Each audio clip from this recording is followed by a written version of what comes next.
I think it's The mainland. the mainland, yes, but it's not. And most continents are made up of islands.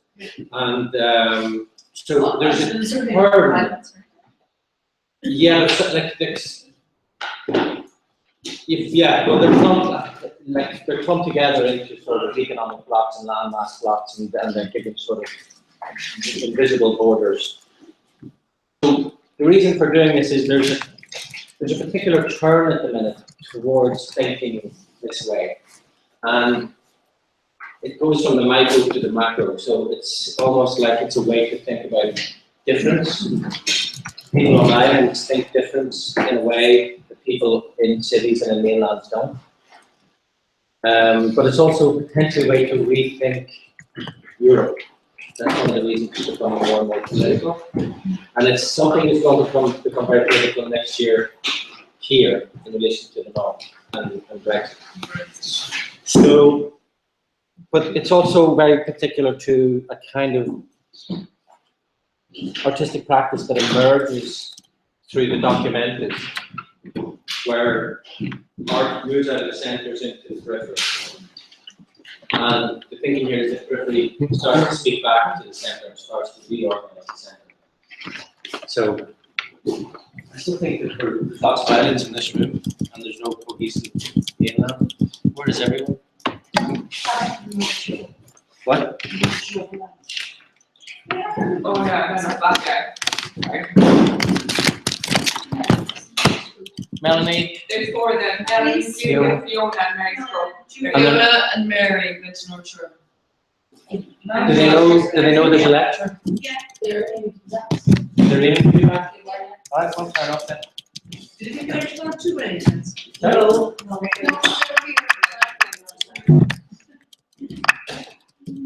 Oh, balls. That's not working. Sorry? She did. I put it in my bag, but then it's not there. She's left it on the kitchen table. I'll bring it tomorrow. Okay. Hi, Tim. Oh, hello. Hello. Hi, Tim.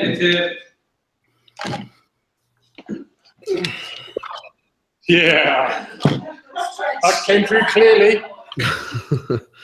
Sorry. Loud and clear. You have a good night last night? I'm not going to answer that question. That's it. Well, that's the answer right there. It's not, for God's sake. I had a very sedate evening. Gotta check. Just 1 second. We're just going to set this up to record, okay? Just letting you know. Oh, okay. Yeah, because there's some people that are just coming in a little bit later. So I'm pretty sure I've opened the right one. And then the amended version, does it have the clip in it, or will I just use the clip? It just has an extra slide.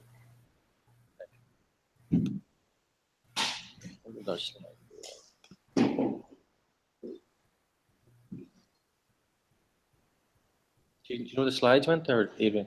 I had to switch to Chrome. Did you download them? So if you go to the downloads folder. What? Oh yeah. Where's that? Go to. Is it in Chrome or in? No.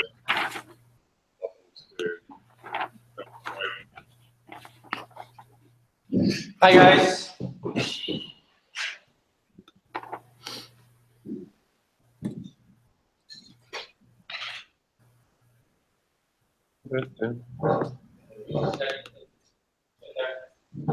There it is.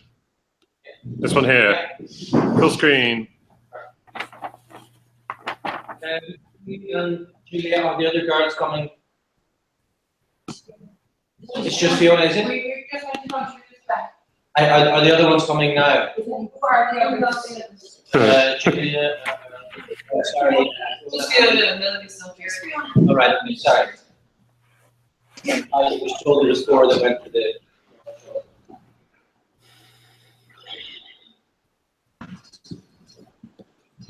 Oh, crashed. Microsoft error, 1 second. Islands number 2.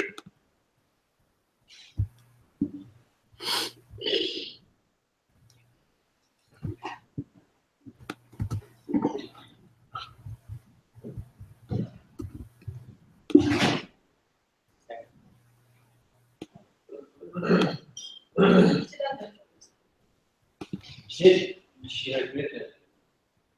Very well. What? Okay, can you, yes, Tim? Hello? Very long. Hi, Ted. Is that good? Yep. Okay, perfect. Okay, so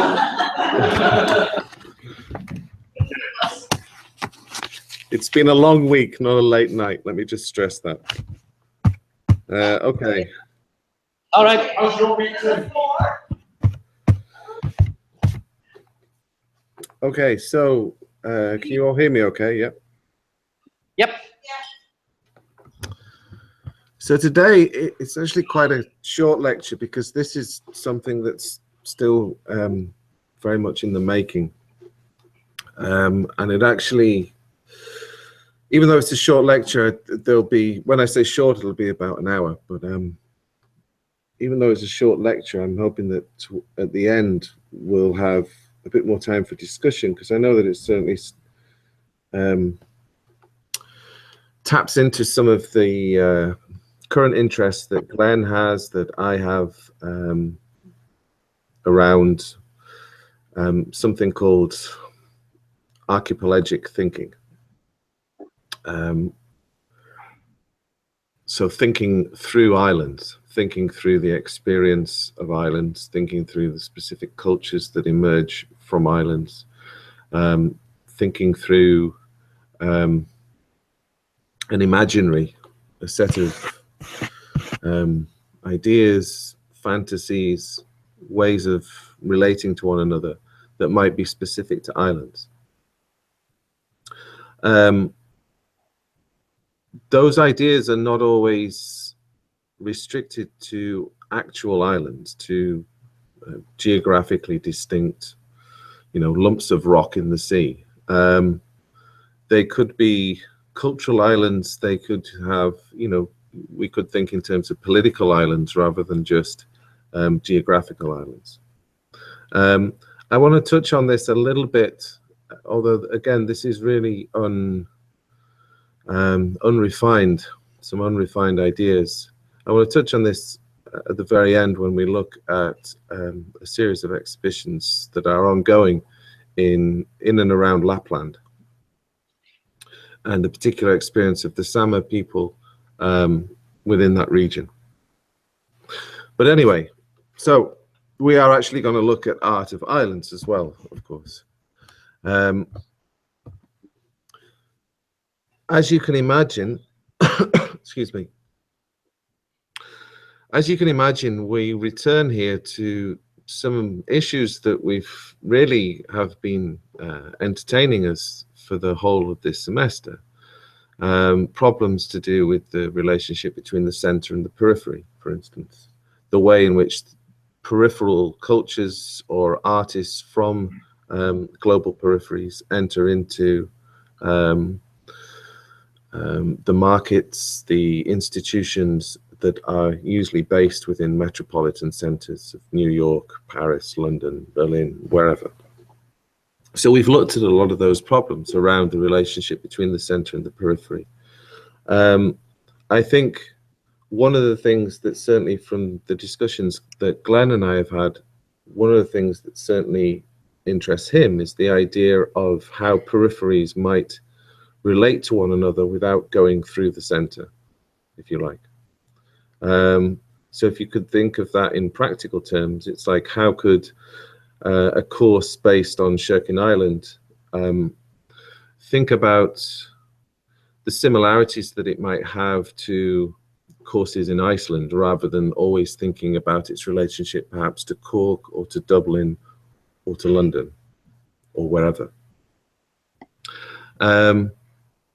So anyway, hopefully we'll get there.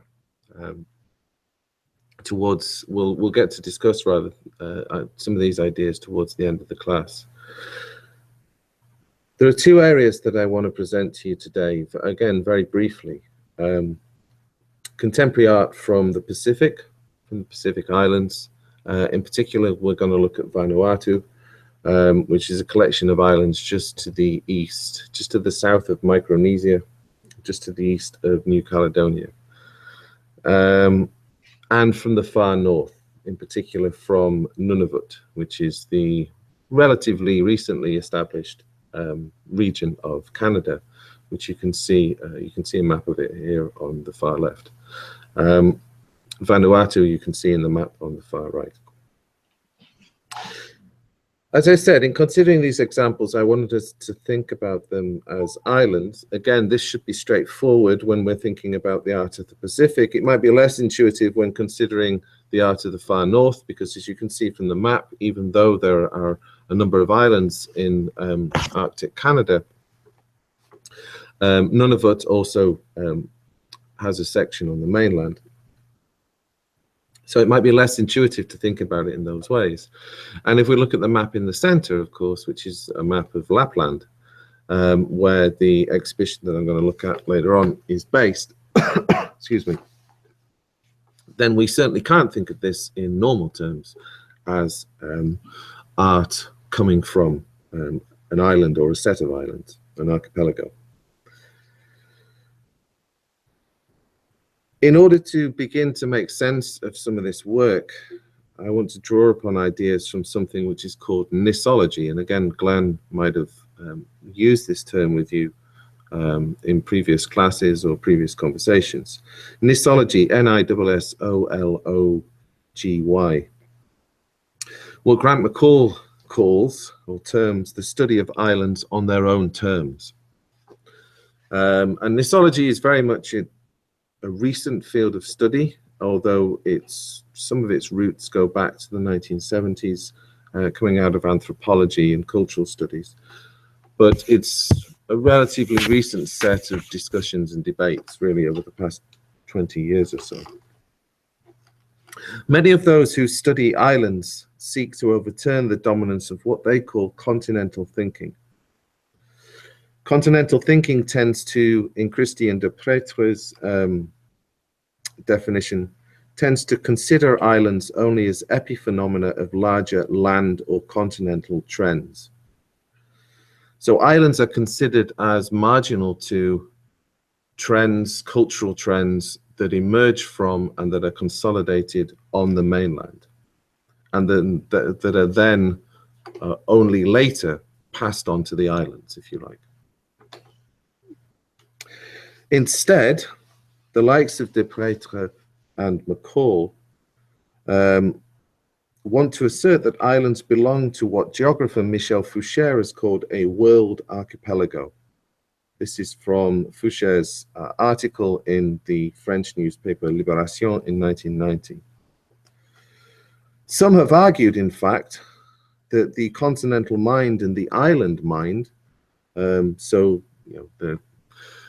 they are actually in conflict, that they are really quite distinct ways of being and living and relating to one another and to the world around you. That they offer two quite irreconcilable cognitive templates, each designed according to a very different person-to-world relationship. De Prétre, as many others who study islands, however, will claim that islands might be the rule rather than the exception. So if we follow continental thinking, the experience of being on an island, the cultural production that emerges from islands, again, is seen to be marginal in relationship to broader continental trends, trends that are formed on the continent. That islands are somehow exceptional places, if you view them from the continent. However, as I said, de Prétre and a number of others who are studying islands want to see what happens there, the kinds of cultures, the kinds of experiences, the kinds of relationships that develop on islands, as the rule rather than the exception. For anthropologist Grant McCall, who I've already mentioned, islands are more than refuges. If we think of islands only as refuges, then we think of them perhaps in terms of safety, perhaps in terms of exile, but also that experience of the island might be tinged with a sense of retreat or loss. This can lead to those on continents to view islands as backward places in need of development and to be brought up to the level of continental norms. One idea that must be resisted is that islands are simply tiny dots in a sea of blue. This is something that comes to us in particular from those such as Professor Epile, I'm not going to pronounce this correctly, Epile Haufer, who's a Tongan professor, a studier of Pacific island culture. And he claims that in fact, islands occupy a large section of the Earth's surface, far in excess of their actual landmass. He writes there's a world of difference between viewing the Pacific as islands in a far sea and as a sea of islands. The first emphasizes dry surfaces in a vast ocean far from the centers of power, focusing on which stresses the smallness and remoteness of islands. The second, to see a sea of islands, is a more holistic perspective in which things can be seen in the totality of their relationships with each other. To come back to McCall, he proposes 8 characteristics of islands. I'm not going to list all of them. I'll just give you 2. One of them, first of all, is that, of course, islands are hugely dependent upon sea resources. And this can mean that, in fact, the area of influence of islands can far exceed their landmass. For instance, Kiribati in the Pacific has a population of 67,000, a land area of 811 kilometers squared, but its zone of economic influence covers 5 million kilometers squared, which is 6,000 times its land area. So this is why such as Haufer are trying to understand that islands are actually not just these tiny little bits of land in the sea of ocean, in a vast ocean, but in fact their influence spreads much further. The other characteristic of islands that McCall points to is that they have a particular experience of migration. Migration, immigration, and emigration is a major preoccupation of islands, McCall claims. It's often viewed as inevitable, given the variability and the limitation, the evident limitation of resources that are available, especially on smaller islands. So emigration is inevitable as young people leave the island looking for work, and of course, as islands experience their own immigration. So McCall points out that in fact, because of these kinds of characteristics, or because in particular of this last characteristic, which is that migration is inevitable, migration is not seen as something that is rare and exceptional. Because of this, there's something transitional about islands, necessarily transitional. They are places that are emergent. If we think about the way in which island dwellers imagine themselves and imagine their relationships to others, they can't enjoy that kind of sense of fixity that those living on much broader land masses, living on continents, can enjoy. Because of this, islands are, or might be said to be, the original postmodern society. So this is McCall's strong claim, that the particular experience of living on an island is very much akin to those characteristics that have been used to define postmodernism. So again, things like transitional experiences, hybridity, the movement of peoples, the lack of fixity, and so on. If we go to the next slide, then we can see a real, quite compelling image of this kind of hybridity. Excuse me. Hold on, let me just get this slide myself so I can see it. Just 1 second, Tim. Hybridity. What do you Yes. think it might mean? 1 second. What do I think it might mean? No, there's a question in the classroom. I know you know it. I think you know. I know what you know. Fiona. or more. Yeah. Okay. That's it. That's it. It's not more complicated than that.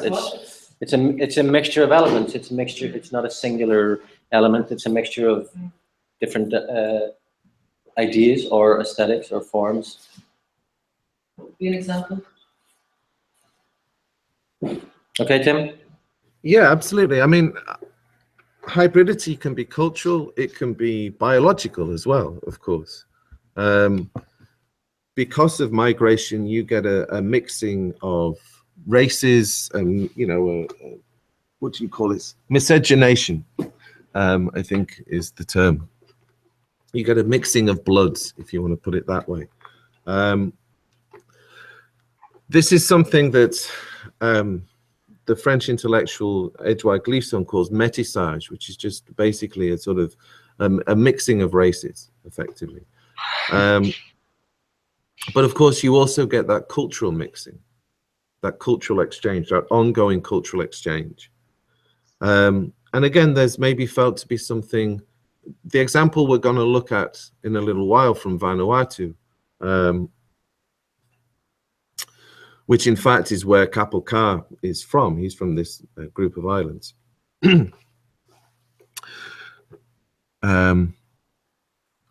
We see a really compelling, a really quite stark example of that kind of cultural hybridity, that constant exchange, that sense that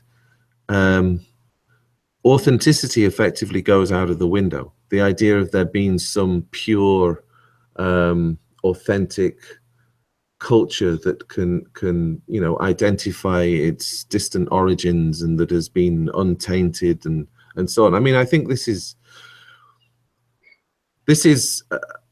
certainly the idea of hybridity is certainly something that is used within postmodernism. I mean, we've looked at this a little bit last semester, but the idea of hybridity is used within postmodernism as a way to criticize and challenge the perceived purism of a lot of modernist discourse, whether that's in architecture or in abstract painting or whatever it might be. So there's a very politicized use of hybridity in a lot of postmodern discourse. The performance or the demonstration of hybridity is seen, as I said, as a challenge to modernism's perceived purity. So McCall, I think, is justified in making the claim that, well, there's therefore something distinctly postmodern about the experience of being on an island. Because hybridity is just the norm. What you're looking at here, and I hope you can see this, I mean, even in the way that this guy is dressed, you can see the mixture in his clothing of cultural references and you know, I mean, he's wearing American clothes, flat cap, and no shoes. The reference to South Pacific export lager, which I admit I've never tasted. Apparently it's very good. The logo itself became a unifying image for the subgroup to which Kapil Ka belongs in battles that they had with other subgroups on Vanuatu from a road death involving a drunk man. Hence the reference to the lager that drunk man was probably drinking. These are war shields. So the logo here is understood to have some kind of apotropaic or protective quality against one's enemies.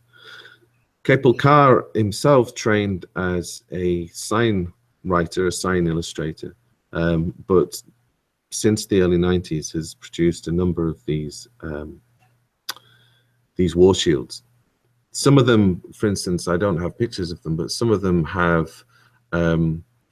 characters from DC Comics and things like this. So it's a very, very strange, it's very strange to see that kind of integration of two vastly different cultures. Vanuatu, I forget which island in the archipelago it is, but Vanuatu is also the place where there's a Prince Philip cult. It's about the only place on earth, I think, that venerates Prince Philip. Prince Philip and Queen Elizabeth of the United Kingdom, of course, visited sometime in the 1990s, and there seems to have been a long-standing myth on one of the islands that a white god would return with some having married some very powerful woman. So yeah, there's a cult. There's a Prince Philip cult. Anyway, where was I? I'm going to come back to the example of Vanuatu and some of this cultural hybridity and this lack of authenticity and so on in a little while. I just want to move now on to one of the examples from the far north. So if we could go to the next slide, please, Glenn. So the first example is the exhibition Our Land, Contemporary Art from the Arctic, which was shown at the Peabody Essex Museum in Salem, Massachusetts from November 2004 to January 2005. It then traveled to a number of other museums. I'm going to talk about some of the art in a moment, but just to first of all, a few things about Nunavut. It was formed in 1999 as part of a land claim settlement between the Inuit and the Canadian government. It's now a semi-autonomous region covering most of the Canadian Arctic, including, as we saw on the map, the northeast of the continent and the Canadian Arctic archipelago. It has its own legislative assembly, which is based in the capital Iqaluit on Baffin Island in the east. The exhibition Our Land was curated by John Grimes and Karen Kramer and included 65 Inuit artworks. It was divided into 3 sections: being, family, and community, in order, in the curator's view, to articulate the values, language, life skills, perceptions, and expectations that were somehow captured by Inuit Kaujimaja Tukangit, or IQ for short, which basically means Inuit knowledge. IQ is promoted and protected currently by the Nunavut government as part of its advocacy of Inuit culture. It was believed by the curators that an exhibition of Inuit art, and this was one of the first major exhibitions of Inuit art in America, in the US, would be illegible and illegitimate if it failed in some way to address these 3 aspects of IQ. Note that there's been a market for Inuit art since the middle of the 20th century, around the late 1940s, when Canadian artist James Houston allowed Inuit artists to trade their carvings through the Canadian Handicrafts Guild, which is based in Montreal.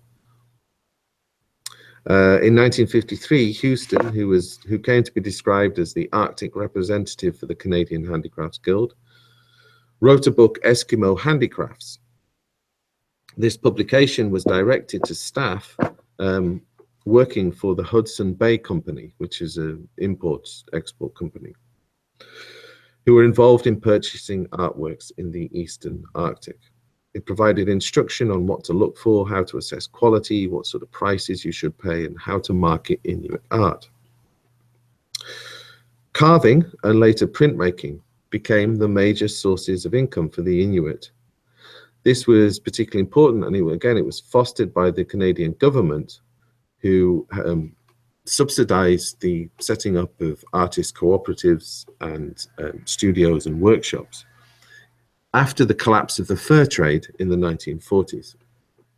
So against the threat of mass unemployment, the Canadian government began to support artistic or cultural production.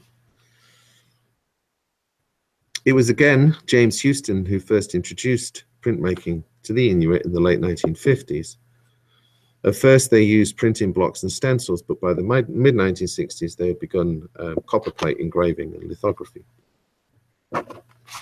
So, to come back to the exhibition, the first section, Being, includes works that in some way express Inuit cosmology and religious practices. Excuse me. I think I'm going to sneeze. Nope. Okay. These practices, or this cosmology anyway, are shaped by shamanism, as I'm sure you know. The shaman taking the role of healer, visionary, and spiritual guide. Note, however, and this is something we'll come back to with Vanuatu, in the 2001 census, Canadian census, 93% of the Nunavut inhabitants were Christian, mostly Anglican, then Catholic, with a small number belonging to the Pentecostal Church. This is noted but barely addressed in the exhibition, and certainly not addressed in the artifacts on display. So there's very little Christian iconography at work. Maybe, you know, there's nothing to be seen here, if you like, but it's interesting that most of them are practicing, most Inuits, 93% of the inhabitants of Nunavut, which includes mostly Inuits, are practicing Christians, but the art that they produce refers to a cosmology which is pagan. Within the exhibition, there was a replica of a late 19th century shaman's coat, or angakuk, along with numerous references to the transformation of humans and animals and collaborations of humans and animals. So we see two of them here. On the right, you see one of a number of ceramic heads by P. Cookshut. And on the left, one of Joseph Patek's ceramics called Legend of the Family Who Traveled on a Wild Goose. In the next section, if we could go to the next slide, please, Glenn. In the next section, which was on family, you found works that showed the importance, or sought to show the importance, of kinship ties and storytelling. Storytelling being the principal means by which knowledge and values, that aforementioned IQ, was maintained and passed on through generations. And indeed, a great deal of Inuit art involves storytelling or narrative of some sort. And again, we've seen this return of narrative, if you like, in a number of other examples through this semester. If you think of the Baroda school in India, for example. Other works showed the distribution of roles according to gender, women's involvement in child rearing, for instance, or men hunting, sometimes with comic effect. And on the left here, you see Judas Ulalak's hunter scolding dog with stolen fish from 1982. So this dog is he's threatened to be beaten with a stick. And on the right, Jesse Unak's, which is a lithograph, Jesse Unak's Woman of 1985. And the woman here is wearing something very much like a, is it a caboose? What do you call it? The sling that you keep a child in? Caboose. Caboose? Papoose. Papoose.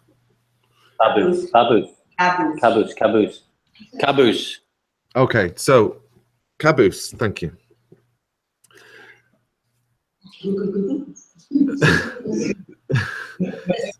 So Inuit women have a particularly innovative form of caboose, which you can move around to your back when, you know, you can move around to the front when you need to breastfeed, and you can move around to the back when you're sick of the kid or whatever.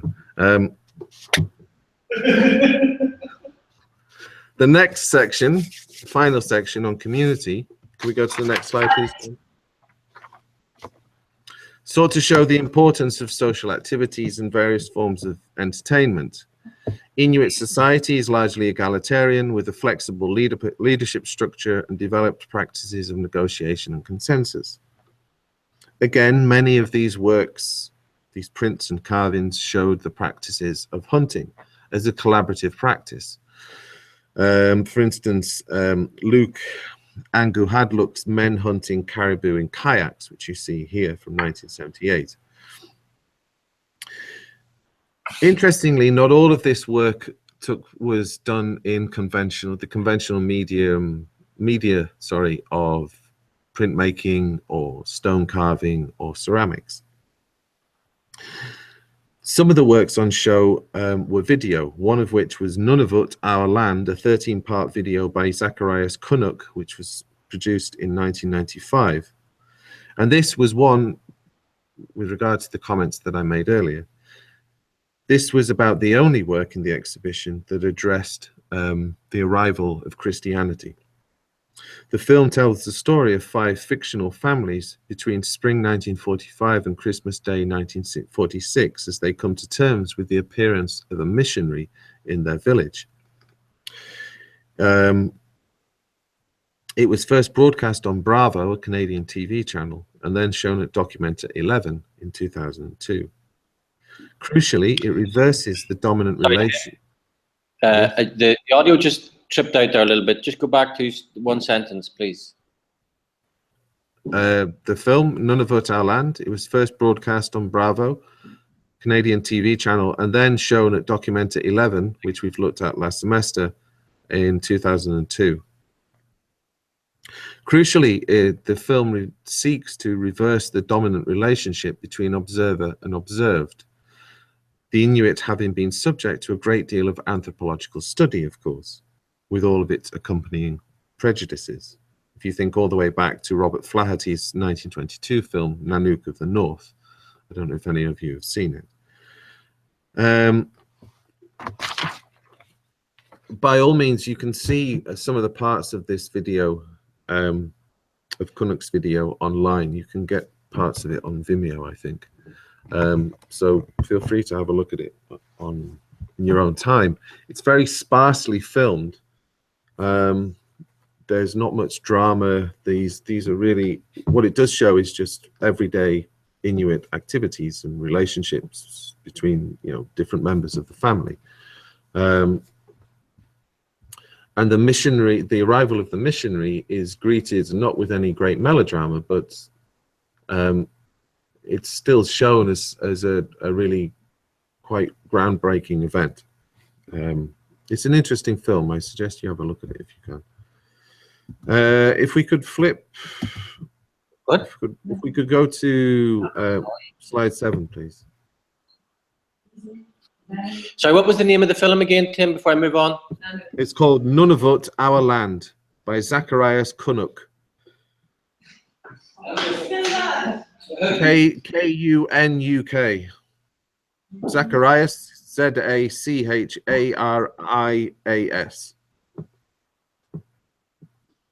Kunuk. Thank you. Next one, Glenn, please. That one or the one before? Yeah, that one.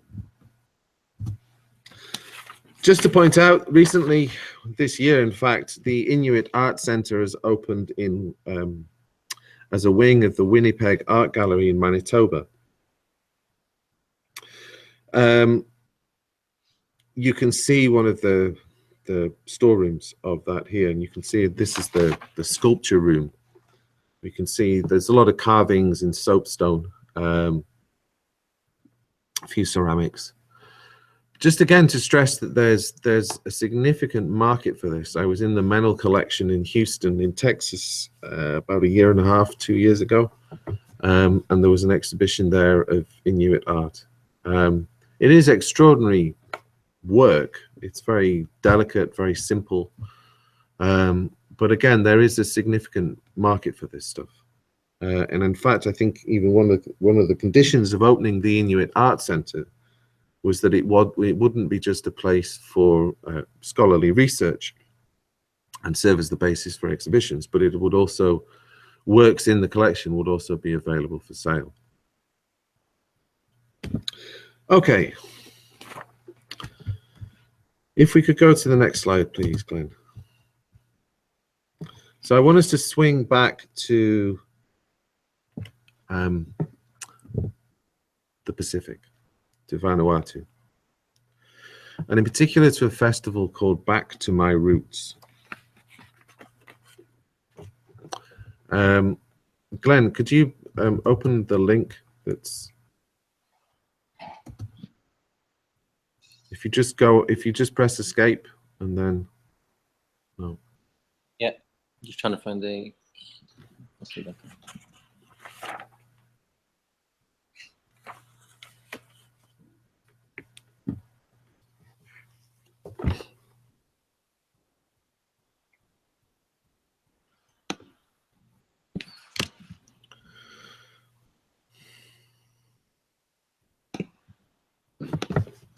So if you could play it on silent, the first 2 minutes are just a group of yachters, I suppose, sailing to the island. So I just want you to, whilst this is playing, I'm just going to talk over it and give you some introduction to Vanuatu. As you can see, it's very remote. It's a very remote set of islands. It's really only accessible if you have a private yacht or if you're on a cruise ship. In Vanuatu, then, an island republic in the South Pacific, and until 1980, a condominium ruled by Britain and France. A condominium in this sense is just a jointly ruled colony. Since 1980, and slightly before, there's been a cultural revival. This has been based around the production of what is known in Bislama, which is the pidgin used across the island. Not pigeon with wings, of course, but pidgin language, which is a sort of, what would you call it? A version of English. It's as neutral as I can put it. The production of what is known as artifact, which we might very, very loosely call art, and the tourism and commerce that follows from this, which is still relatively high-end, has fueled this cultural revival. Anthropologist Hugo de Bloch has studied this revival, starting with fieldwork in Vanuatu in 2009. He argues that one finds here evidence of a contemporary turn in ethnographic art. This is quite distinct then from what has happened for the most part with Inuit art, where we still have the production of works that are distinctly ethnographic, sort of, so that the way in which, if you would like, the center encounters the periphery doesn't impact upon what the periphery produces. Okay. De Bloch has found something quite different here. So this is them being welcomed. You can see on the screen here, this is them being welcomed to the Back to My Roots festival. A contemporary turn in ethnographic art which introduces local producers to the processes of globalization and to the global art market. Of particular interest is that the production of artifact or art takes two forms. One that is ritualistic and that is genuinely performed, usually including dance and music, and not for sale to tourists, and another that has no ritual function, but which produces ritual objects for sale.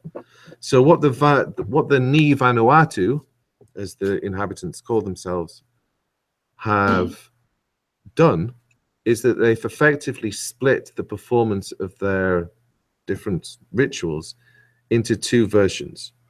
One that produces works that can be sold, one that continues to fuel this cultural revival. The first, of course, facilitates commodification of Vanuatu's culture, but it also funds schools, infrastructure, etc. Now, before I go into this festival in a little bit more detail and look at these two types of performance, the first thing to note is that, like Nunavut, Christianity remains the dominant religion across Vanuatu, with 83% of the population belonging to one of Presbyterian, Catholic, Anglican, Seventh-day Adventists, etc., etc., all the way down to the Prince Philip cult. Indigenous religion was almost obliterated during colonization in the 20th century. This meant, this is a really important point, this meant that around the time of independence and after, those who wished to return to the traditional customs of Vanuatu had to refer to anthropological catalogues which were produced by British anthropologists between the 1910s and the 1940s. These anthropological catalogues now allow local people to retrace their ancestry and to reclaim rights to objects and to ritual performances, to effectively claim copyright, that they can claim ownership of particular types of performance and therefore seek to profit from them. So custom or custom in the in Bislama is something that is revitalized, especially around the time of independence, but ongoing, by way of sources compiled by those who colonized and those who effectively eradicated the culture. Claims to perform and profit from custom have led to a number of copyright issues, to threats of disputes, misappropriations, and the main arbiter in matters of copyright is now the Vanuatu Cultural Centre, which is in the capital of Port Vila on the island of Efate. The first National Arts Festival was held in Port Vila in 1979.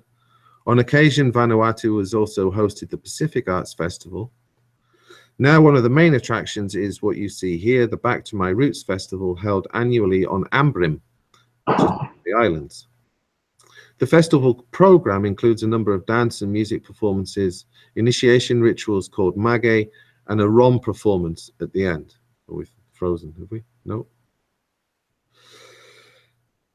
Even when they have a ritual function and are not simply copies done for sale only, these performances are greatly reduced from those previous to colonization.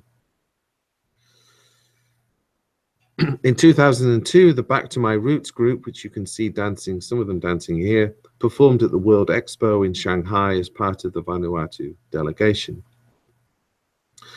The bloc labels such festivals an example of the authenticity trade, aimed at providing an authentic experience. Locals use their authenticity, or the performance of their authenticity, as a type of cultural capital. They perform themselves, effectively, for tourists, for cruise ships and yachts. As a result, they become other to themselves. They become other to themselves. They become, they seem to have recognized their inauthenticity, or the inauthenticity of these performances. The bloc concludes his article. Perhaps the clearest contemporary practice within the field of ethnographic or customary arts is in its current connection to the global art market, with former and revived natives not just performing and commercializing their heritage, but sometimes also having direct connections to collectors, dealers, and gallery and museum curators in Australia, Europe, and the United States. Underlying the positive material benefits that are made through sale to outsiders is a concern among all parties involved that these transactions form part of issues of appropriation and cultural loss. Now, to me, these, well, I don't know, I guess we can pause a moment and just, I can ask you what you make of this festival. We can stop before they slaughter the pig, don't worry.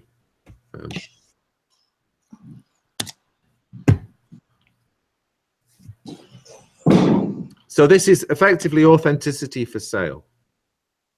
But don't forget, we've already pointed out that hybridity, transition, the crossing of cultures, and perhaps the lack of authenticity are already characteristics of island culture. So I just want to put those two things on the one hand, we have the performance of the performance of authenticity, and there's something deeply inauthentic about it because it's commercial, it's performing performing rituals as a form of cultural capital, etc., etc. But then on the other hand, we have a characteristic of island culture, or a proposed characteristic of island culture, that claims that such hybridity, such inauthenticity, such mixing is, a defining characteristic. So, I don't know. Is there anything to be said about that? So, hold on, Can it be considered in?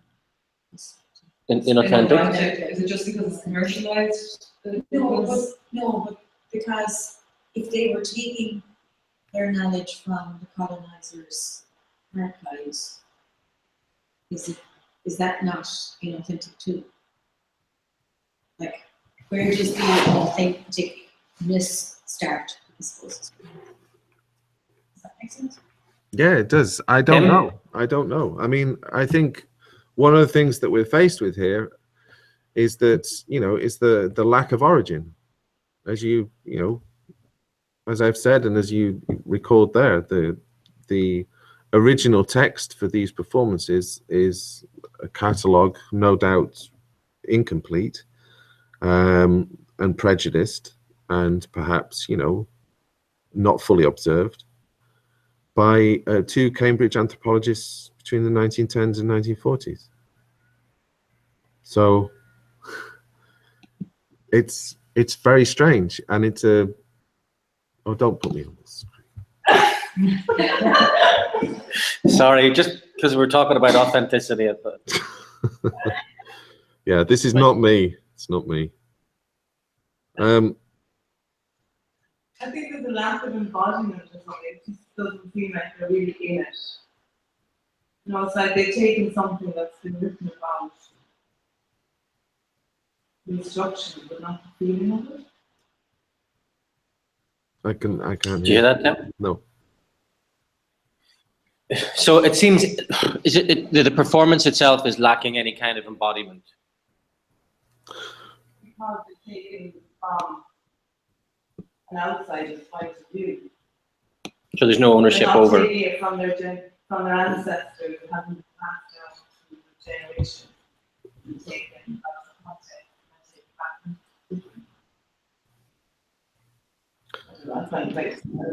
Do you get that? No, I just heard. So it's taken out of context. It's not coming from the ancestors, and as a result of that, it lacks a kind of embodiment or any kind of conviction. But this is I don't know if it lacks conviction. As I said, there's two versions of these events. I don't have a performance of the ones where they don't have music, they don't dance, they just walk through it and then produce objects for sale. So is this The objects that are the performance that you were seeing was, if you like, a genuinely performed ritual. Okay. But it's a festival. And yet it was performed for tourists. It's a festival, so they're drawing people in to sell their goods. Yeah. They're using the people there too. Yeah. Yeah. So it's just money. But are they both not inauthentic? In that the tourist version is inauthentic, in that it's only produced for the tourists. But in inverted commas, genuine version is also inauthentic because it's not, as Fiona said, it hasn't been handed down generation to generation. They're only manufacturing it from records from the colonies. But they're both not inauthentic, both of them. Yeah, I think they are. So, I mean, the point I want to get to is that we don't even begin we stop trying to assess these kinds of cultural artifacts in terms of authenticity. Can we make some other kind of assessment of them? I mean, a similar thing happens in Ireland. A lot of the Celtic revival in the late 19th century and early 20th century, a lot of it is based upon the work of especially German anthropologists coming to the west of Ireland in the 19th century and cataloguing the stories, cataloguing sean-nós singing and different forms of cultural practice.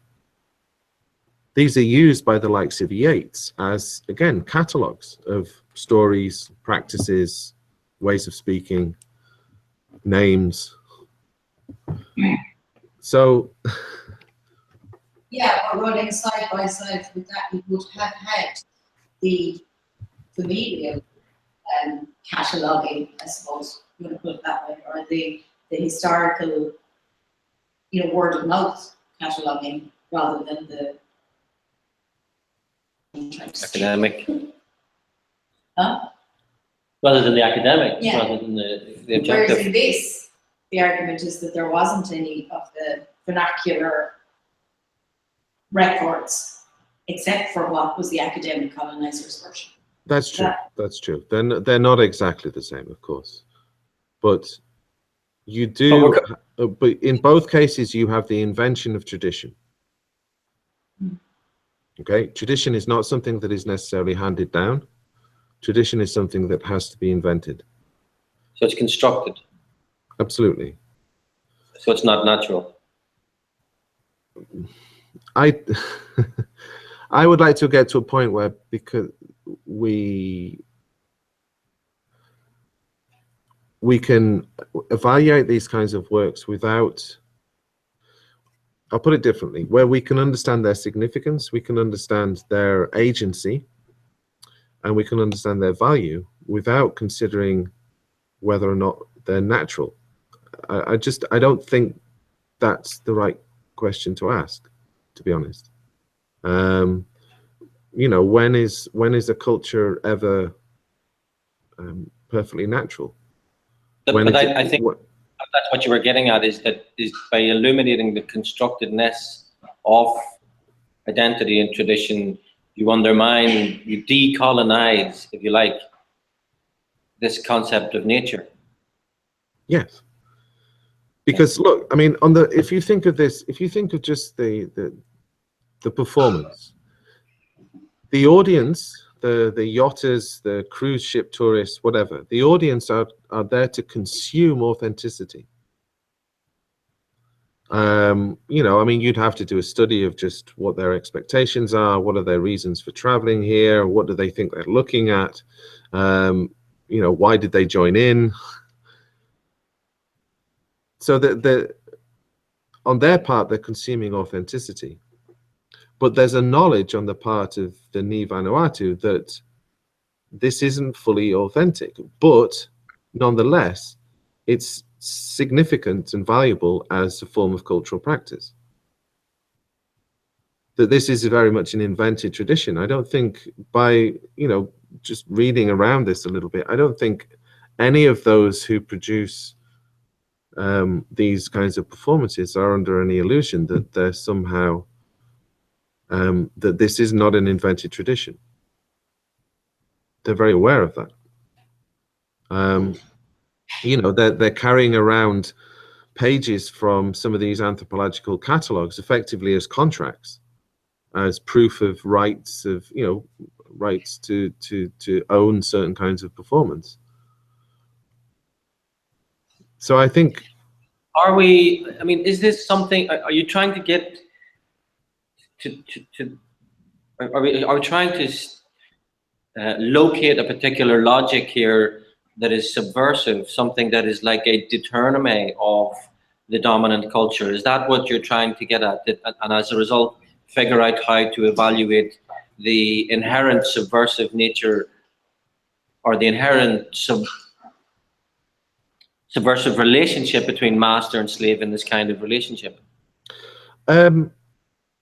I don't know if I call it subversive. I don't think it's subversive. I think it's so they know they're being instrumentalized, but they're using their instrumentalization for their own good. So there's a certain subversive sure drafty there. Yeah, I mean, I don't know if you've done the master slave dialectic and whatnot with the group. I don't know if that's ever come up, but yeah, I mean, there's, you know, the master can often be in a position where he or she dilutes him or herself as to, let's say, his dependence upon the slave, his dependence upon the work of production that the slave does.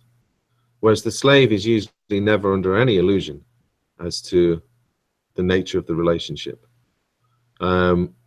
Therefore, even though the slave is subjugated, the slave is in the position of knowledge. The slave knows he or she is subjugated. The master does not always know, you know, the kind of dependent relationship that he enjoys with the slave. I mean, this is something that has a long tradition within philosophy and within politics, and it is something that is taken up within post-colonial studies and you know, looking. Very much so.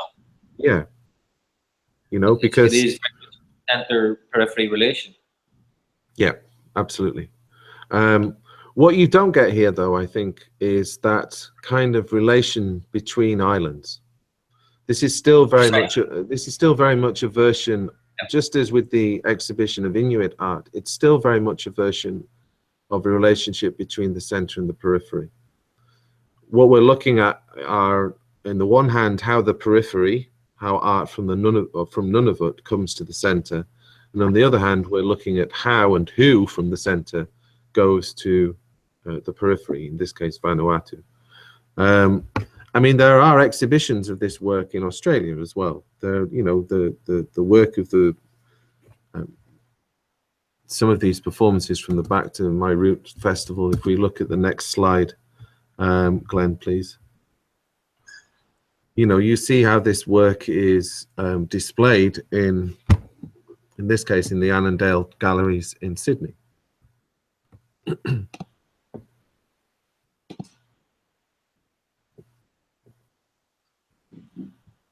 you have it? Yeah, one sec.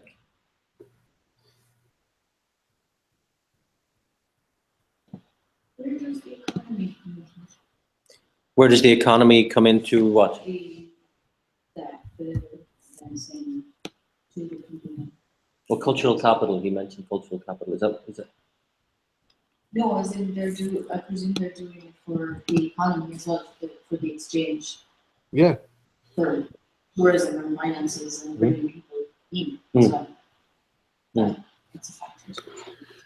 The primary factor in that particular performance. Yeah, Can I just hold one thought though, Tim, just in case, just because, so we don't get totally lost in relation to what you just said. The difference that you're stating between archipelagic thinking and island thinking is that island thinking is traditionally embedded in a master-slave dialectic between periphery and center. Yeah. And island thinking bypasses that relationship because it doesn't think center-periphery, it thinks periphery, periphery, periphery. It thinks itself alongside other islands, and it even thinks continents as islands as opposed to mainlands. That's archipelagic thinking, the second one. Yes. Yes. Yeah, I mean, okay, so that's where we are right now this minute. Just so, because that's. I don't know if I have any examples of in this presentation. I don't really have any examples of archipelagic thinking. Okay. I think it's still something that, you know, we can. Can I just want to make sure, does everybody understand that? Just because there's a lot of concepts there that might.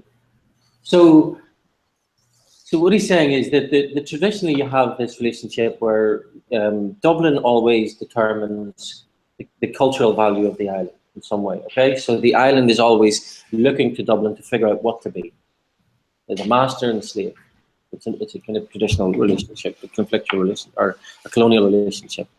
So, and if that's always the way you think about the relationship between an island and the mainland, then you always have that power imbalance. So to perform archipelagic thinking then is not to think an island alone, which is what happens whenever you think it through the master-slave dialectic. You think an island alone in relationship to the mainland. To think to enable archipelagic thinking, you then think through a broader concept of difference that includes all of the other islands and the potential that the so-called mainland is made up of islands and therefore doesn't necessarily have the power that it will become the mainland. Is that so? Does that make sense, Tim? Absolutely. I mean, maybe we can come back to someone like Gleason at the very end. Okay. Because I think it's still very speculative so far. But yeah, I think what we're looking at here are examples of island thinking, different relationships between centers and peripheries.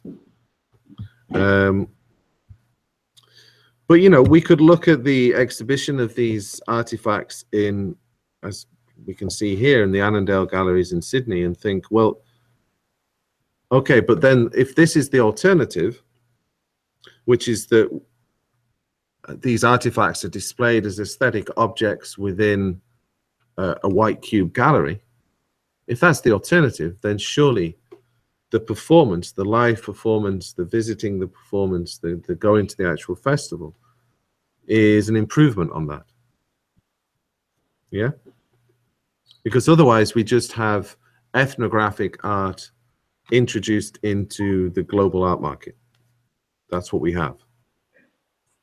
And we know that there's a space for that. We know that there's been a space for that for decades.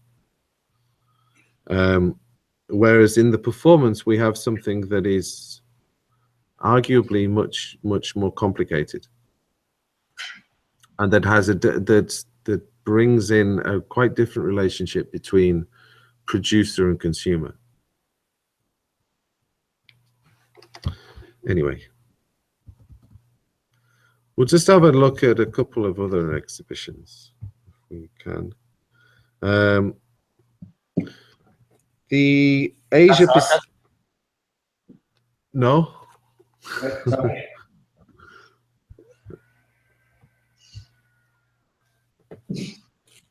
The Asia Pacific Triennial of Contemporary Art, which was been staged by the Queensland Art Gallery in Brisbane since 1993. I think, although I'd have to look at this in more detail, but there are examples here of intention and indeed of, you know, artworks on display. There are examples here of some other kind of relation. That this is not necessarily, even though this takes place within one of the centres, you know, a major Australian city, it gathers art from Oceania and increasingly from the rest of Asia. So there are works by artists from Pakistan, from China, from Japan, etc., from India.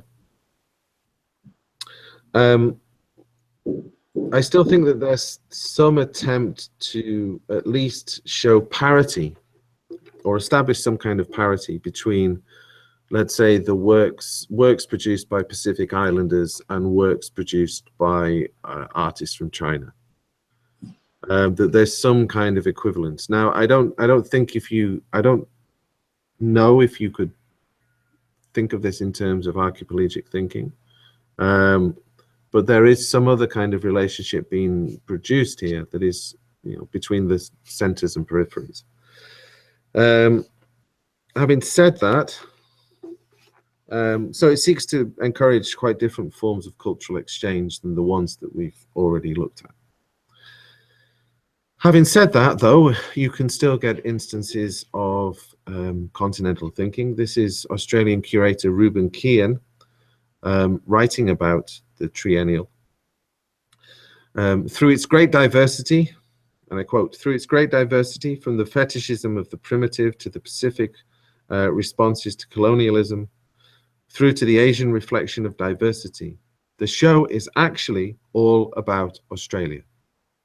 When we look up from our geographical position to the north, these cultures, this art is the lens through which we see the world. So this is a peculiar sentiment. I would still see it as an example of continental thinking, because it sees cultural diversity as he says, it's all about Australia. So this is still spoken from the center. But there's a recognition on the part of the center that it encounters the world through its regional peripheries, if you like, and through the diversity of those peripheries. So this is something, I mean, you know, you get this discourse in Australia increasingly that rather than think of itself in relationship to the US or in relationship to Europe, it thinks of itself in relationship to Papua New Guinea or Indonesia or wherever. It's regional. It thinks of itself, excuse me, regionally, rather than in terms of as being one of the cultural and economic centers. Anyway, you still get in some of these works, or in some of these exhibitions rather, works and displays that continue the more conventional display of ethnographic art. So if we go to slide 11, please, Glenn. What you see here is the entrance hall to the 7th Asia Pacific Triennial from 2012. Each of the triennials is loosely themed. This particular triennial was themed on ephemeral architectures, principally the spirit houses of the people of the Sepik River region in Papua New Guinea. You can see, as I said, the entrance hall here, which shows some of the architecture or architectural elements of these spirit houses, which were built by the Abalam group, along with some of their ritual costumes. On another floor, you get a similar kind of display with artifacts from the Quoma group and so on and so forth.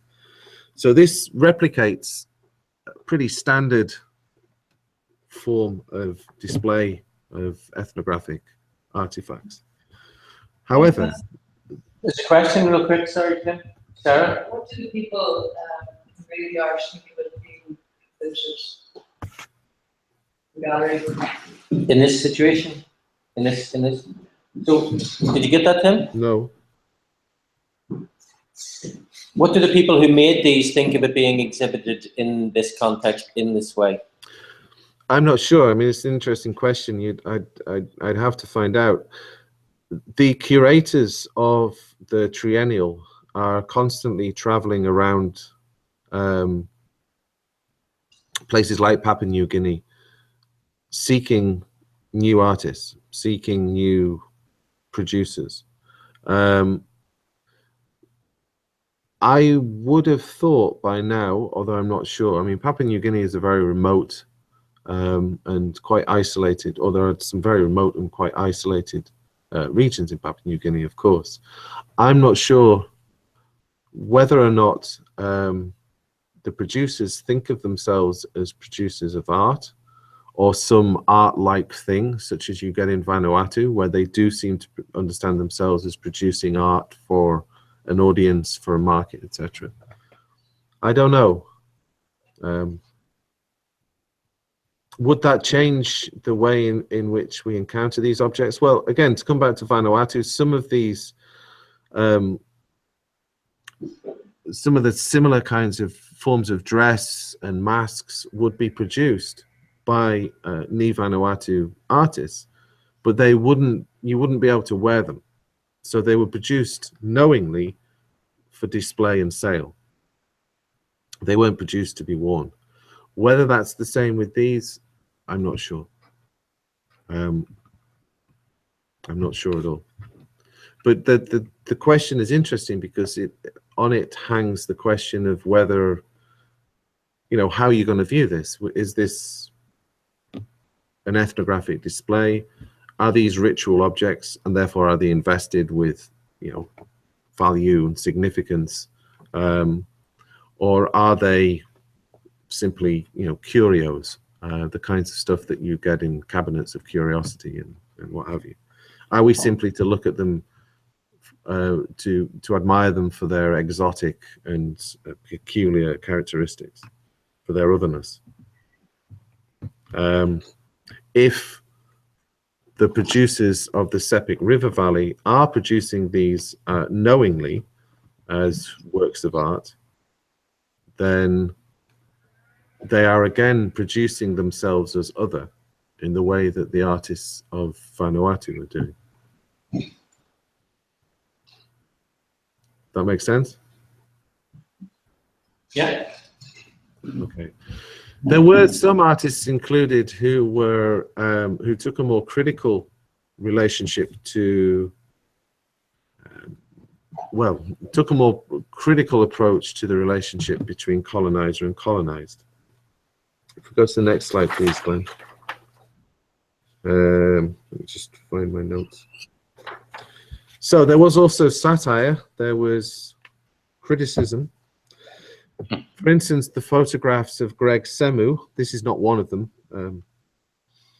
who was earlier in 2007, before the triennial, earlier in 2007 was inaugural artist in residence at the Musée de Quai Branly in Paris, which is effectively France's ethnographic museum.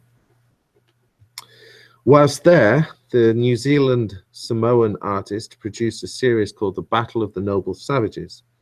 He was asked by the museum to respond to the 2007 promotional poster Bonded by Blood, which was produced, which you see here, which was produced to commemorate the All Blacks 2006 Tour of France and 2007 Rugby World Cup. The poster, as you can see, depicts the All Blacks squad performing their signature haka in a mystical tropical rainforest with shadowy ancestral Maori figures silhouetted in the foliage behind. In an act of subversion, however, Semu borrowed from and merged, if we go to the next slide, please, Glenn.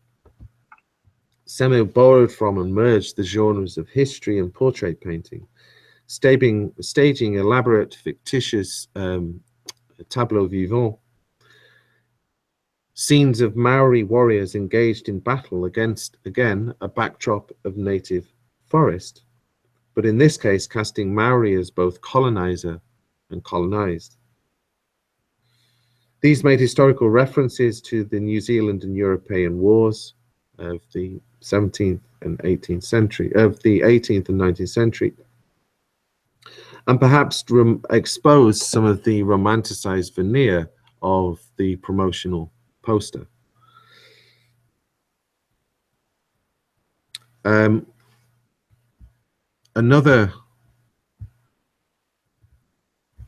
artist who takes a more critical relationship to this relationship between colonizer and colonized was Graham Fletcher, the painter Graham Fletcher. If we go to the next slide, please, Glenn. What we see here is a painting from his series called Lounge Room Tribalism from 2010. This is one of the works that was in the triennial exhibition. Here, Fletcher takes issue with having encountered an old lady's collection of tribal artifacts in her living room. I'm not entirely sure how. He produced this series of paintings that then, I guess, bring into play, well, criticize the way in which artifacts are decontextualized, reduced to aesthetic objects, and reduced to curios, effectively. And that this is something very much that has been going on in European culture and the descendants of European culture ever since the Wunderkammer of the 15th and 16th centuries, which would be populated with exotic objects from around the world. And the Wunderkammer themselves were always bound up with the project of colonization. Fletcher tries to show that these Wunderkammer continue, or something like Wunderkammern, continue in the living rooms of relatively wealthy Western, or at least white, art collectors and gallerists and the like. There's something else going on here as well, though. If you look at the subtitle, so Nordisch Freikorper Kultur, so Northern Free Corps. The Free Corps were actually the precursors to the Nazis. They were a German cavalry regiment from the First World War that was defeated in the First World War, and a lot of them went on to form the backbone of the Nazi Party in the late 1920s, early 1930s. So there's another level of kind of relationships between colonizer and colonized going on here. So the point is that there were criticisms of this relationship, of the relationship that seemed to be very simplistically presented in the foyer. Does that make sense?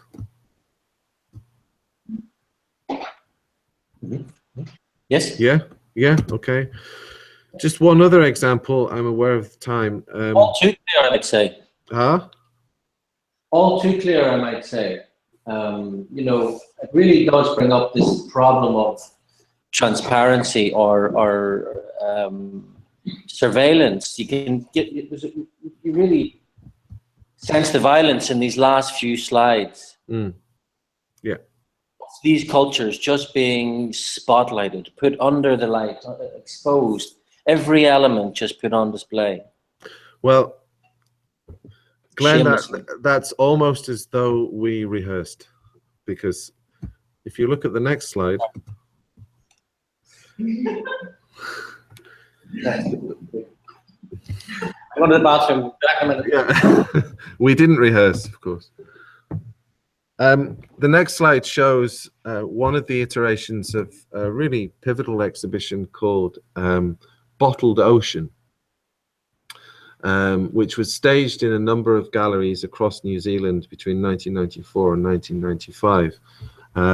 What you see here is its iteration at the Auckland Art Gallery. The display changed with each iteration. This was curated by the Maori curator, Jim Viviere. And what you have here is, I guess, to pick up on what Glenn has just said, you have a riposte to that demand for transparency, that demand for exposure of one's culture to the art market, to the collector, to the gallery, etc. Viviere actually was tasked with curating an exhibition of the artwork of indigenous Pacific Islanders.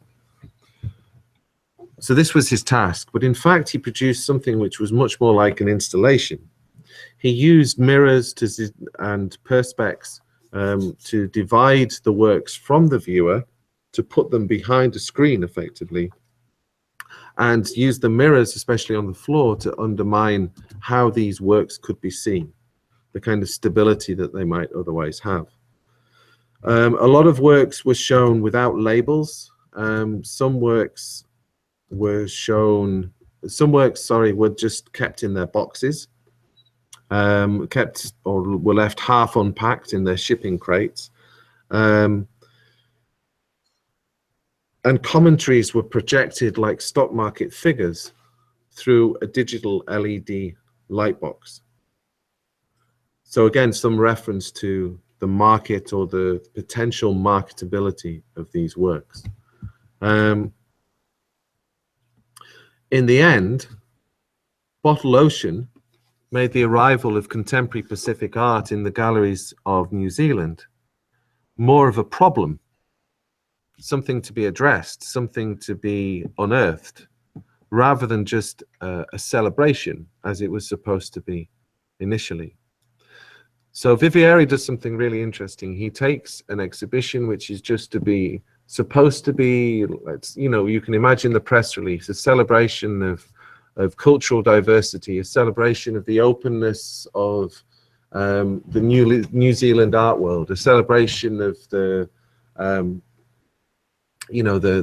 of cross-cultural exchange, etc., etc.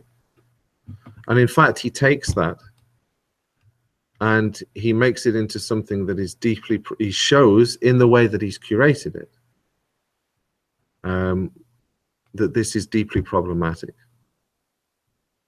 that this performance of cultural difference or otherness is the problem, and that desire to encounter and to clearly see and to have cultural difference disclosed for you and performed for you as a member of a broadly Western art world is denied, or at least it's frustrated by the ways in which these works have been exhibited. So what we have here then are artists who are, or artists and curators who are at least seeking to challenge either the forgetting of the violence of the relationship between colonizer and colonized, or the sort of brushing away of it, or the presentation of that relationship as something from the past, something that we've got over, and now we're simply just here to celebrate cultural diversity. I'd like to have found more out about this exhibition. It's still relatively obscure. There is a book which I'll try and get for the library on Pacific Island art, which talks extensively about this exhibition. Again,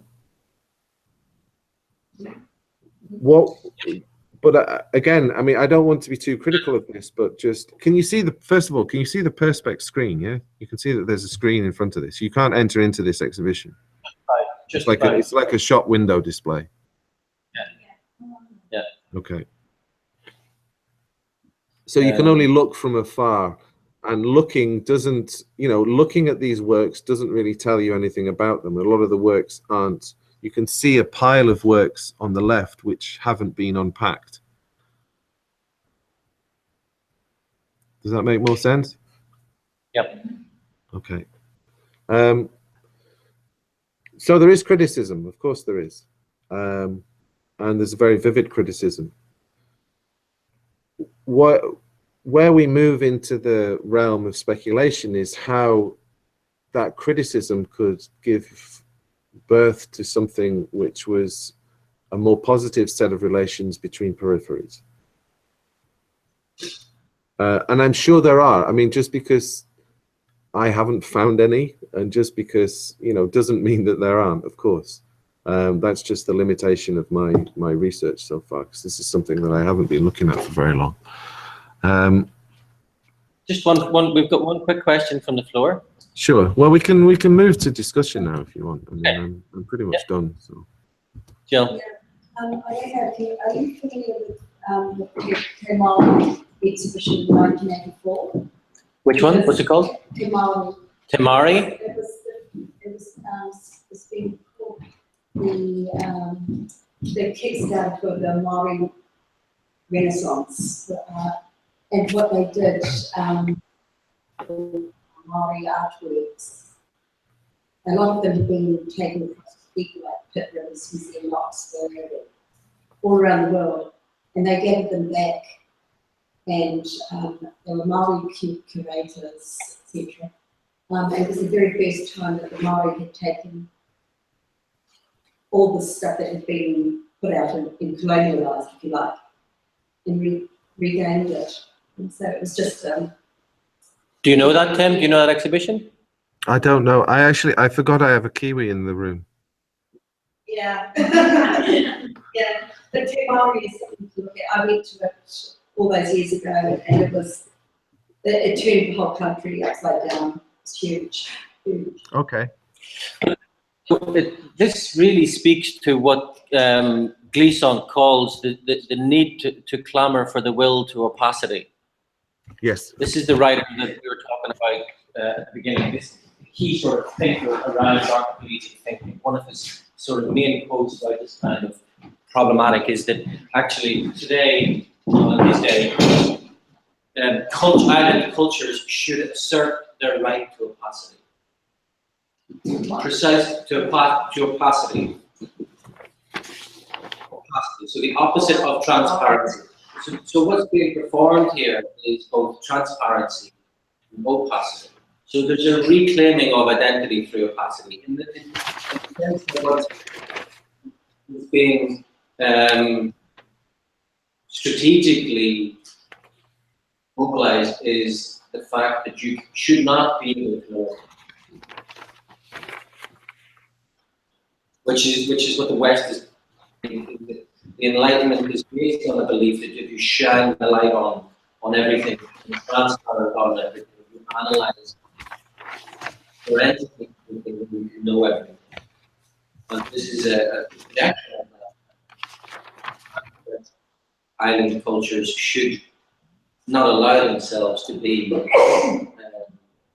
exposed to that kind of analytical violence. Yeah, I But think, it's all you know, Context of colonialism. it's post-colonial, yeah. But But when you say island cultures, is that just? well, that's just particular to this writer, Yeah. in the sense of that's his argument against And this. there sort are of islands concept. that have been colonized. Is that what you're? well, Glisson is from Martinique in the West Indies, which is a department of France, but of course has its own colonial history. And he then came to Paris and trained in the Sorbonne. He's a writer, he's a poet, but he's also an intellectual. And as Glenn was pointing out, has written extensively about this idea of opacity. But I think it's a really interesting proposal, perhaps especially at the moment, where there's such a demand for us to tell our stories. We have a sort of a politics and perhaps even an ethics that is based around developing understanding and respect for others insofar as we understand and insofar as we know their story. So if you think of this in relationship to refugees, that transparency can work both ways. A transparency in terms of the state and in terms of security. Where are you from? You know, who are you related to, etc. Give over your details. But also that transparency in terms of politics, where it's almost as though we can only respect these people. We can only treat them equally if we know what they've been through, if we know the violence that they suffered, if we know explicitly what kind of violence they've suffered. If you think of the requirement now on the part of the press for images of suffering, that these will somehow be used, in the belief that these will be used to galvanize interest, to galvanize a response to whatever it might be, a refugee crisis, poverty, famine, whatever. I think Glisson proposes something else, which is that we have to be able to respect and to trust and to relate to one another without demanding that the other gives up all of their information, without demanding that everything be told. And I think, you know, obviously we look around the world at the moment and opacity is treated with deep, deep suspicion. To not know is to become suspect. And that can have all kinds of manifestations, whether it's someone who doesn't have a Facebook profile, whether it's someone who covers their face, whether it's, you know, opacity is suspect. So I think Glisson's demands are particularly topical at the moment. I mean, another idea that he has, which is around the periphery, is that even though peripheries remain weak and marginal from the point of view of centers of power, because they are, in fact, weak economically, militarily, technologically, perhaps, because this depends upon funding, etc., etc. They're nonetheless often strong when it comes to imagination, when it comes to culture, when it comes to the conception of the world and our experience of the world. And in his view, this leads or has led to the disappearance of the distance between the center and the periphery. If we think about power only in terms of economics, finance, military, etc., then yes, the centers remain powerful. They remain much more powerful than the peripheries. But if we think in terms of cultural imagination, if we think in terms of imagining how we relate to the world, if we think in terms of ways of living, Glisson is not convinced at all that the centers still maintain power. In fact, he will say that, you know, there has been a significant change. If you look back at the 19th century, then yes, it was the case that those economic and political and military centers were also the cultural centers. Whether it's Paris, whether it's London, whether it's New York. He says, however, that's no longer the case. And because that's no longer the case, in time, in the fullness of time, there will be some geopolitical reorientation, let's say. One thing that the centers do not have is a cultural dominance. So he advises that the peripheries do not try to become centers. So, you know, Cork does not try to become Dublin. Dublin does not, God forbid, but Dublin does not try to become London. London does not try to become New York or whatever. So the peripheries should not try to become centers, but instead become centers of imagination. Again, he claims there are no longer any intellectual centers. I mean, one example he gives, and I don't know enough about this, Glenn would know a little bit more, but one example he gives is the encounter of British would-be colonizers with South American culture in the mid to late 19th century. He says that colonization was not possible because of the strength of the culture that had developed by that stage in South America, a quite distinct sense of being South American, which of course was still, you know, to be peripheral to the centers of world power.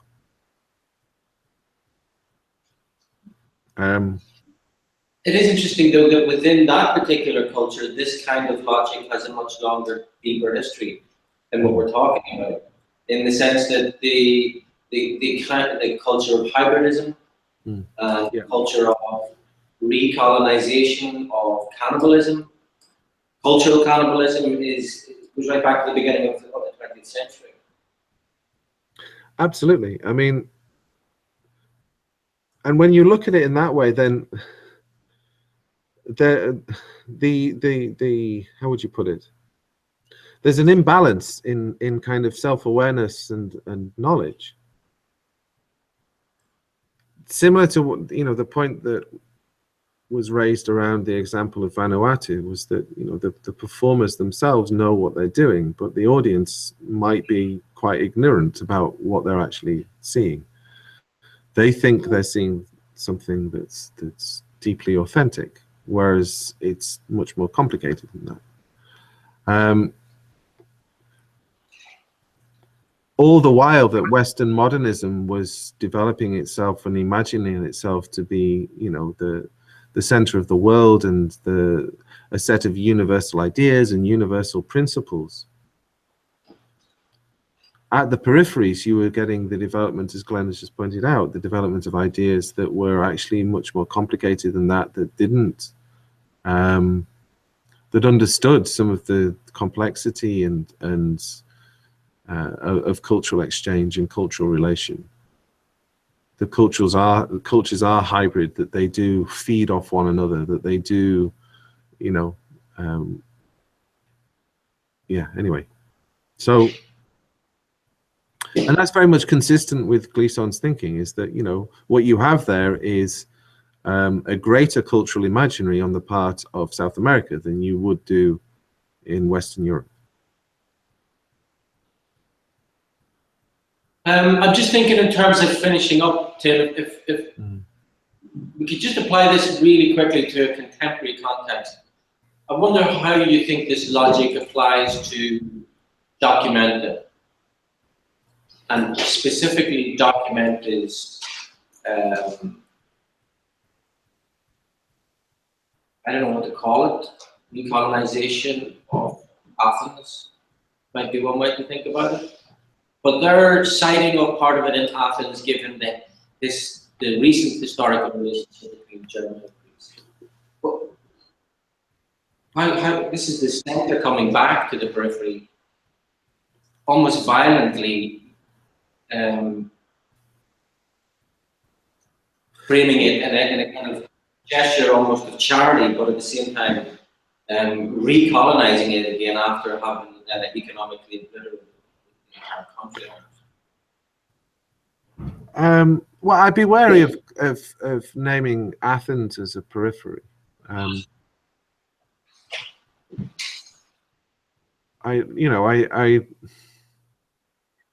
as a current center of cultural production, maybe it might seem like that, but a periphery might be cultural production on Milos or something. I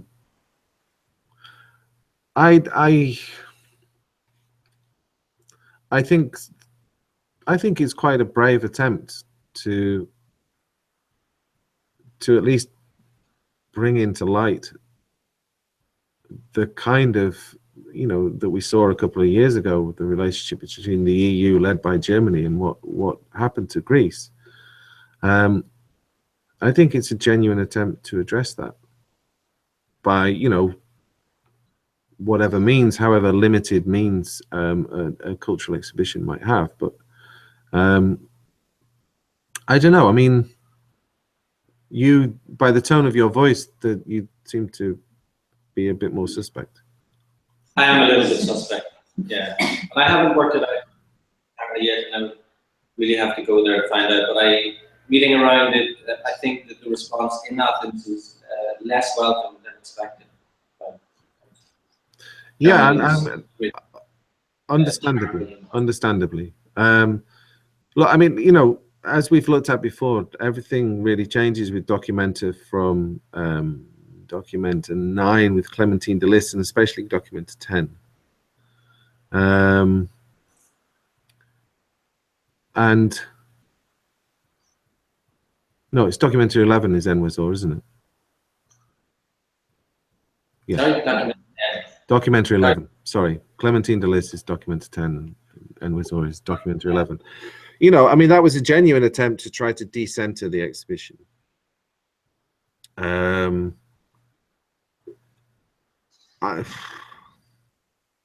don't think we could. Go on. If you want to, we can pick up on it again, maybe. Yeah, I'd have to think through it a little bit more. It's live in the sense that it's still being worked out. Yeah, I mean, look, Documenta is the center of cultural production. It's one of the main global exhibitions. There's only so much they can do to encounter the peripheries. I mean, I wouldn't see that as an example of relations between peripheries by any stretch of the imagination. I mean, I think we need to look longer and harder for those kinds of examples. But it does, right. I have a question for the group, because you're down on Shirkin Island.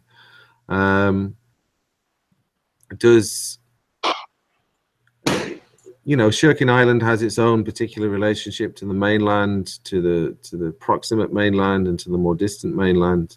It has its own particular relationship to Cape Clear, for instance.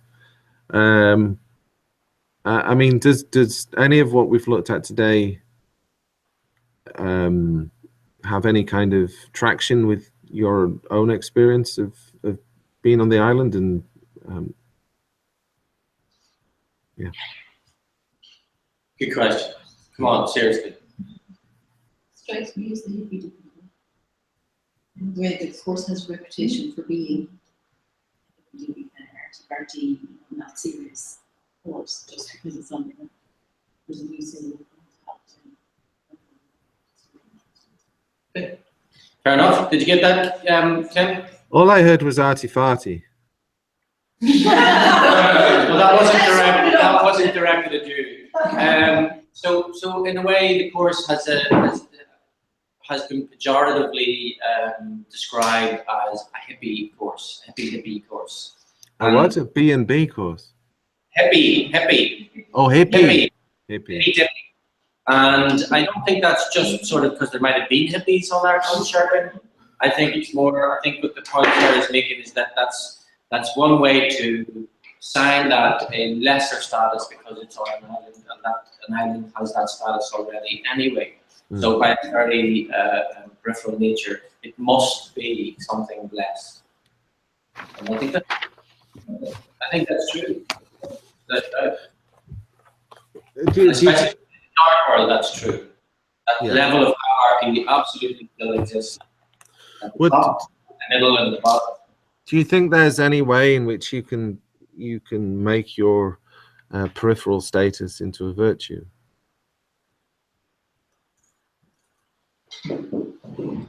Like, you know, I mean, think of the reversal that would require, where, and again, both Glenn and I have mentioned it earlier, where you would begin to think of island existence not as an exception, but actually as the rule. We did a lot of work on this last year with Tina. Marginality as a site of resistance, marginality as a site of corruption. Do we not think that there is potential for the island to be the site of cultural production, cultural value, of imagination, of new things that are not static? It could be, but there's very few of us that are actually from Sherpin. Okay. Yeah, we're based on Sherpin. We're not from Sherpin. Okay, so I suppose that's worth considering in the sense that we may be colonizing Sherpin when we're coming here. It could be a middle class group of students coming on, and teachers coming on to the island and doing precisely what we're talking about. Not doing, yes, so that's entirely possible. At the same time, I think we are here, the course does have a repetition. The question is, if we think of the question at the level of service, how can this kind of thinking allow us to reposition the course of the island as being one of cultural value as opposed to it being automatically assigned less value just because of natural art? A big notion of natural art. So to think through the course, do you think that the course can be thought whereby it could have more value because it's a course on an island as opposed to I think it needs to come from us. We can't be waiting for Dublin to come, whenever that will be here. they know you're here. I know that. They really do.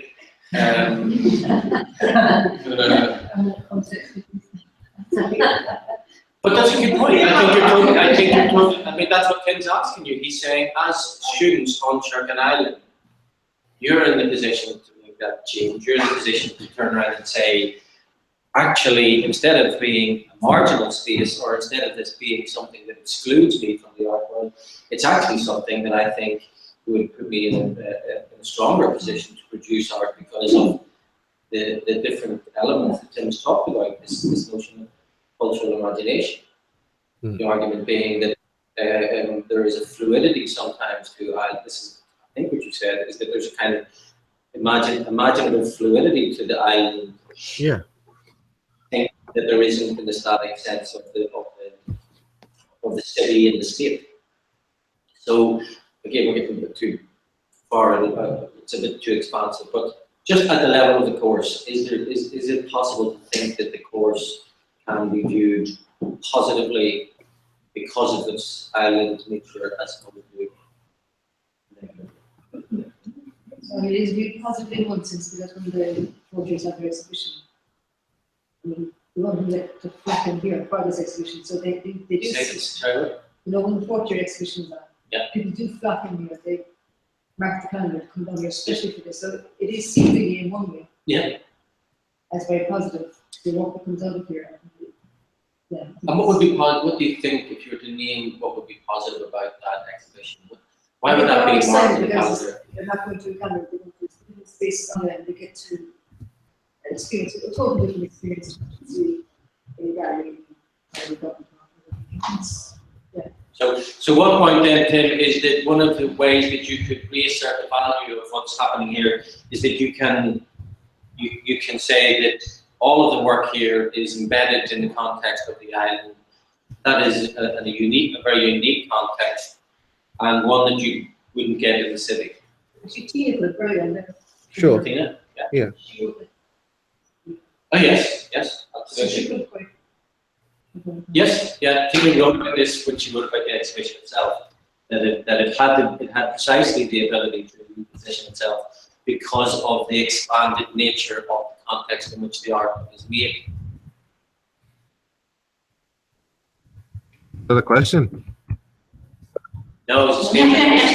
Okay. In many ways, what we may lack in resources compared to the centre in terms of the institution, you may have in spades freedom to make work in context, which knowing what it's like to do that in Dublin, the red tape it takes to do anything outside of the institution, puts people off moving outside the institution. Again, that's just a statement of observation, but the possibility of the course having are you still there? Yeah, I'm listening. I'm just sending an email. Go on. Yeah. So there's two points, and in response to your question. But for me, this other thinking is the next step in terms of how we could frame the course. To begin to frame the course not in relation to Dublin at all, but to frame it in relation to Shetland Islands or Absolutely. Iceland. Yeah, absolutely. I think that is absolutely the way forward, or even further afield to think of yourselves as, because whether you're residents or whether you're permanent residents or just temporary residents when you're there for the weekends that you do the course, but to be on and to live some part of your lives through the island is to be the inheritors of the likes of Gleason, to be the inheritors of those who have lived on, written about, imagined island life, and that has to form the basis for whatever it is that you produce as artists. Have you been to Shetland? It was just here last couple of Have I been to Shirkin? I've been to Shirkin many, many times. You were just there 2 weeks ago. I was just here 2 weeks ago, yes. Can I ask a question that's slightly off the point, but going back to the colonised islands and stuff, where does, say for example, Britain come into it, where they would have been a coloniser but also an island?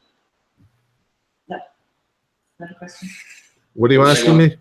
Okay, so it's fine. Brexit. No,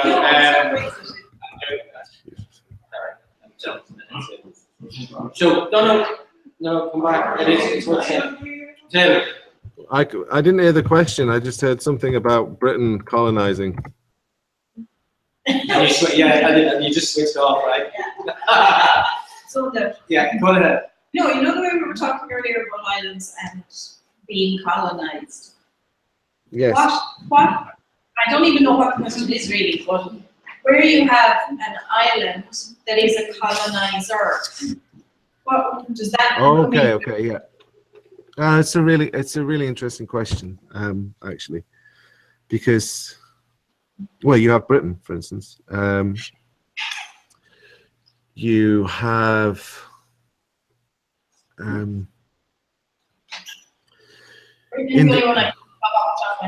you have Japan, you have Britain, you have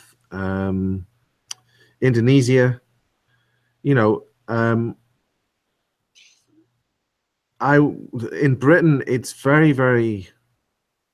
it's interesting how being an island is seen as being in a position of strength still, though for how long I don't know. But I was talking to my colleague Marianne the other day, who's doing a PhD about modern design in Ireland and the way in which Irish designers try to be both modern and Celtic in some way, or distinctly Irish, which for a lot of the 20th century was, of course, to be not modern at all, and how they perform this balancing act. And it's the example of being modern. Irish designers thinking of themselves as being, living and working at the periphery, in order to, as an example of the modern, as the sort of benchmark of what it means to be modern, they look to Britain. And it's very interesting what Marianne has begun to uncover, because at the same time in Britain itself thinks of itself, this is the 50s and 60s, Britain itself imagines itself to be a periphery. There's all kinds of anxieties about the dominance of Germany or the dominance of France or the power of the US over the cultural imaginary, over this, that, and the other, over trade. So we have these kinds of nested relationships of center-periphery relations. Britain performs its islandness as a way of, as a kind of like what makes it distinct. But its island status is very, very rarely understood to place it at the periphery. Yeah. And I think, I'm deeply, deeply disappointed at what's going on in my country at the moment. But I think perhaps, if you want to be optimistic, it might be forced over the next decade, 2 decades, to consider itself as an island at the periphery of a continent. And that might be a good thing, or that might be just, there's another characteristic of islands that Grant McCall points out, which is the illusion of self-sufficiency. The response to the restriction of resources, the restriction of land, etc., is often an illusion of self-sufficiency. We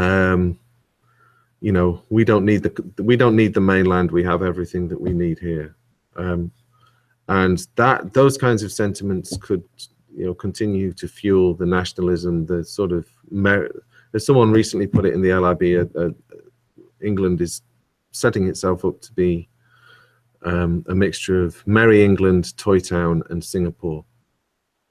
So, flag waving, teapots, and tax breaks for the rich.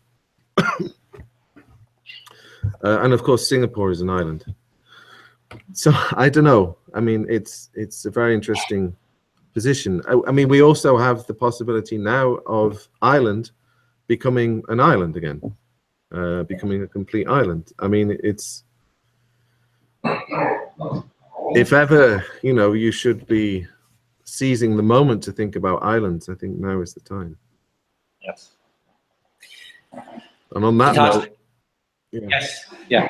So listen, there is a lecture on Wednesday. Grania is taking it, and then Jeanette and Grania are taking the second hour. So I've asked her, and she's happy to have it recorded. So I'll make that available. All right. I have the. And what's it on? It's on the educational turn in curating and what have you. And Jeanette's doing that. No, Grania's doing the lecture. Jeanette and Grania are then taking the discussion afterwards. But Grania's doing the lecture. There's no notes to this lecture. This lecture, though, is recorded if you want to. No. Do you want to disclose notes for this lecture?